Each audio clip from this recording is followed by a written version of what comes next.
എങ്ങനെയുണ്ടായിരുന്നു? എന്താണ് എടുത്ത് പറയാൻ പടത്തിൽ? എങ്ങോട്ട് വിജയരാഘവന്റെ ആ ഒരു പെർഫോമൻസ് എങ്ങനെ ഉണ്ടായിരുന്നു? സംഭവം ത്രില്ലറാണോ പടം വരുന്നത്?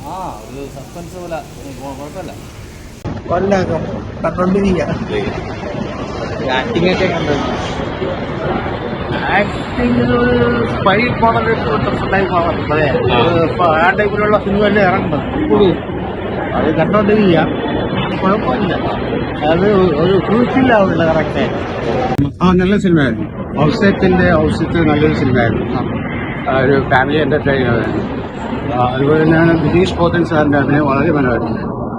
പെർഫോമൻസ് ബാക്കി വിജയരാഘവൻ വിജയരാഘവന് പക്ഷെ കുറച്ച് സീനുകളിൽ ഉണ്ടെങ്കിലും നല്ലൊരു അഭിനയമായിരുന്നു കാഴ്ചവെച്ചത്. അതേപോലെ തന്നെയാണ് നല്ലൊരു കലാഭവൻ ഷാജോണിന്റെ അഭിനയം വളരെ ഇതൊരു ത്രില്ലർ ടൈപ്പാണ്. ട്രെയിലർ കണ്ടിട്ട് ത്രില്ലർ അല്ല, ഒരു ഫാമിലി എന്റർടൈനർ. പിന്നെ അതിന്റെ ഇടയിൽ ഒരു ചെറിയൊരു ക്രൈം കൂടെ ഉണ്ടെന്നേ ഉള്ളൂ.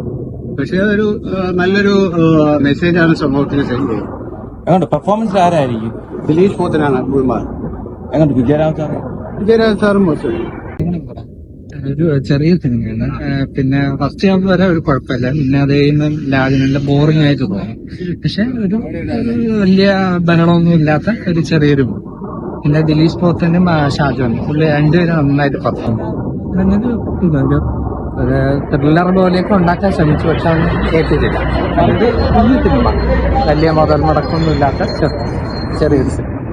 പിന്നെ കണ്ടതിന് ശേഷം പുള്ളിയുടെ വിജയരാഘവന്റെ ആ ഒരു വിജയരാഘവൻ ഞാൻ വിചാരിച്ചു ഒരുപാട് അദ്ദേഹത്തിന് പെർഫോം ചെയ്യാനുണ്ടാകും. അത് വളരെ കുറച്ച് റോളാണ്. ഈ സിനിമ ഫുള്ളും നിർണ്ണയിക്കുന്ന ഷാജോനും ദിലീഷ് പോത്തനും എം മേനോനുണ്ട്, സൈഡിനുണ്ട്. അവരൊക്കെ ഇങ്ങനെ ചെറിയ ചെറിയ കഥാപാത്രങ്ങൾ, ലേനയുണ്ട്, അവരൊക്കെ ചെറിയ കഥാപാത്രങ്ങൾ.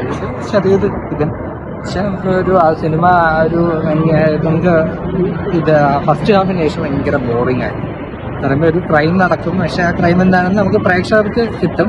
പിന്നെ അതിൻ്റെ ഒരു ഇൻവെസ്റ്റിഗേഷൻ പോലെ കാണിക്കുക. ഇൻവെസ്റ്റിഗേഷൻ മാത്രമൊക്കെ ഭയങ്കര ബോറിംഗ് ആണ്. ഹരീഷ് സുധിയാണ് ഒരു ഓഫീസറായിട്ട് കാര്യം. ആ കേസ് അന്വേഷണം ഒരു ത്രില്ലിംഗ് ആയിട്ടുള്ള രീതിയിൽ കൊണ്ടുപോകണമെങ്കിൽ നമുക്ക് അത് പിന്നെയും കണ്ടിരിക്കാം. പിന്നെ അതാവുമ്പം ഒരു രസമായിട്ട് എടുത്തില്ല, തിരക്കഥ കൊള്ളില്ല. ഒരു